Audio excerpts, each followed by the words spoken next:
عزيزي المشجع الجميل، تفتكر ليه الكابتن احمد حسام ميدو اتحمق قوي اليومين دول وعايز يواجه سيد عبد الحفيظ؟ وايه هو اللي هيقدمه احمد حسام ما قدموش عفيفي في المواجهه الاخيره؟ وايضا ايه هي اعترافات رضا عبد العال واسلام صادق على الهوا اللي سبحان الله الناس دي لما بتتنرفز وتخرج عن شعورها كده بيطلعوا كلام زي اللوز. دول نقطتين يا صديقي هنتكلم فيهم مع بعض، بس في البدايه ما تنساش تعمل لايك وشير للفيديو، لو مش مشترك في القناه تشترك وتفعل زر الجرس، لو بتشوفنا على فيسبوك يا ريت تعملنا متابعه، ويلا بينا نخش في التفاصيل. الكابتن احمد حسام ميدو اتحمق طبعا كده وقعد يقول لك ايه، بص بقى يا جامد، مش انت جامد، ادي بقى الزمالك نفس الفلوس اللي بتاخدها، وبص شوف الزمالك ده هيعمل ايه، ده الزمالك ده بنص رجل وبيعمل وبيسوي وبياخد بطولات، امال بقى لو برجليه هيعمل ايه ويسوي ايه؟ سبحان الله، اللي بيقول الكلام ده الكابتن احمد حسام العالمي بين قوسين. وليه؟ لان انت يا كابتن احمد حسام، هل في الدوريات اللي انت لفيت فيها في اوروبا دي واحترفت فيها، هل كل الانديه متساويه في الميزانيه والفلوس والرعايات والكلام ده؟ اكيد لا طبعا، لان الموضوع ده بيتقاس تسويقيا وكل نادي على حده ليه تفاصيل كتيره انت عارفها، ومن اهمها الجمهور والشعبيه والكلام ده كله. طيب مين بقى اللي يدي فلوس يا كابتن؟ يعني هو مين اللي يدي فلوس؟ وانت ليه ما تاخدش فلوس؟ دي تطلع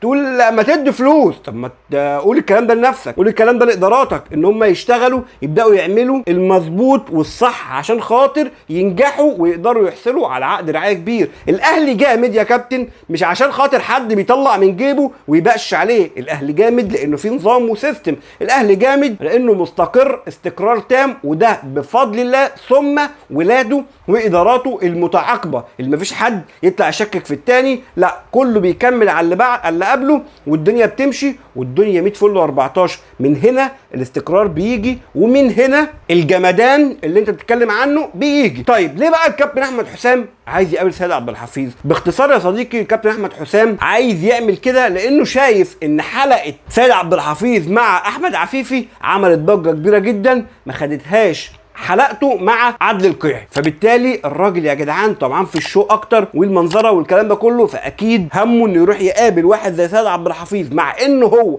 بنفسه اعترف قبل كده ان ما ينفعش تلعب الجيم ده مع سيد عبد الحفيظ، فازاي انت جاي دلوقتي عايز تواجهه وعايز ترد عليه؟ النقطه الثانيه اللي برضو ميدو عايز ان هو ياخدها الا وهو نظرته للمستقبل، وهو دايما كل ما بيطلع يقول لك انا عايز اكون رئيس النادي، انا زي ما كنت اصغر مدرب يدرب الزمالك انا عايز اكون اصغر رئيس نادي يمسك الزمالك، هو هدفه وعينه على الحته دي، فعايز يقدم نفسه باستمرار للجمهور ان انا حامل حمى وانا اقدر اقوم بالمهمه دي على اكمل وجه. فبالتالي موضوع ان هو يواجه سيد عبد الحفيظ يزود شعبيته اكتر، لان الموضوع هيتشاف اكتر وهيثبت عليه اكتر من حلقته مع المهندس عادل القيعي. وهنا لازما اطلع واوجه رساله للكابتن سيد عبد الحفيظ، اوعى يا كابتن تنساق ورا الكلام ده، واوعى تقعد مع ميدو على ترابيزه واحده، واوعى اصلا تكرر الموقف ده تاني، لان انتوا يا جماعه مهما اتعمل مهما قلت هم هيفضلوا كده، وهنفضل طول عمرنا بنتكلم عن نادي القرن الحقيقي ومش عارف وكاله الاهرام ووكاله البلح وحاجات، يعني حاجات كده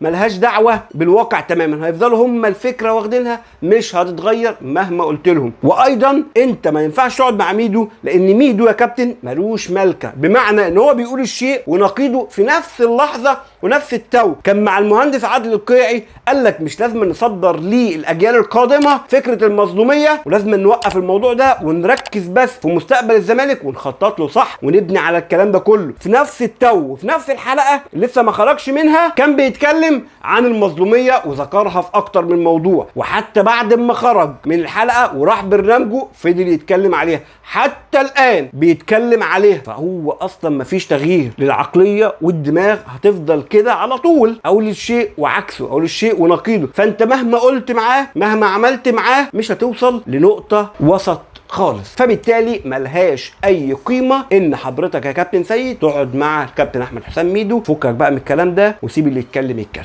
اما بقى ايه هي اعترافات رضا عبد العال واسلام صادق؟ امبارح كان رضا عبد العال واسلام صادق، او الكابتن رضا عبد العال والاستاذ اسلام صادق، خلينا نكون يعني ندي الناس حقها شويه، ان كابتن رضا عبد العال معترض ان الزمالك يلعب مباراه سيراميكا. قال لك ايه، هو مجلس الاداره عايز يلعب مباراه سيراميكا ليه؟ بأمارة ايه؟ المطالب الاربعه بتوعك ما تنفذوش، بيلعبوش، يبقى انت ما تلعبش مباراه سيراميكا. بصراحه كابتن رضا عبد العال لما بيتعصب كده تحس ان هو بيطلع كلام لوز زي ما قلت لك، وبصراحه هو عنده حق. انت كمجلس اداره مطالبك ما اتحققتش، فلعبك لمباراه سيراميكا هيثبت ان انت كنت خايف من الاهلي بس مش عامل حاجه تانية، وده اللي قاله الكابتن رضا عبد العال. يقوم بقى الاستاذ اسلام صادق يرد عليه يقول له ايه؟ يقول له لا ده هنا في مكاسب، انت ما بتبصش للامور من زاويه واحده، ده في مكاسب. قال له مكاسب ايه؟ ما هي المطالب ما اتحققتش، ايه المكاسب؟ قال له لا الزمالك المفروض بالديون اللي عليه والمشاكل اللي عليه ما يلعبش الكونفدراليه، وهنا خد وعد من الاتحاد انه هيلعبوا الكونفدراليه. ازاي؟ ما تفهمش. يعني هنا الزمالك خد مكسب كويس، وهنا اقدر انا اقول لك ان ده اعتراف من اسلام صادق اهو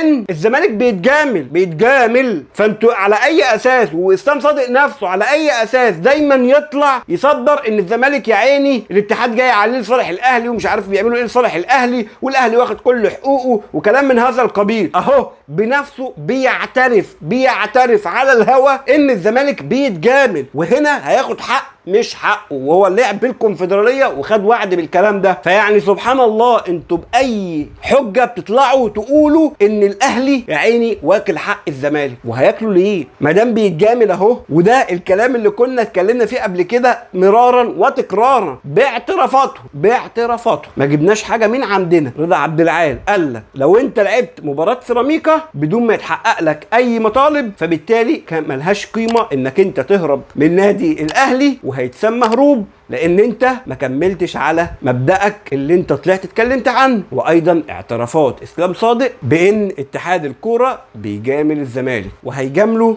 باللعب في الكونفدراليه عشان خاطر يكمل الدوري. شفتوا اللي احنا فيه. في نهايه الفيديو يا صديقي ما تنساش تعمل لايك وشير، لو مش تابعنا يا ريت تابعنا، ولو بتشوفنا على اليوتيوب تشترك في القناه وتفعل زر الجرس. دمتم في امان الله، والسلام عليكم ورحمه الله وبركاته.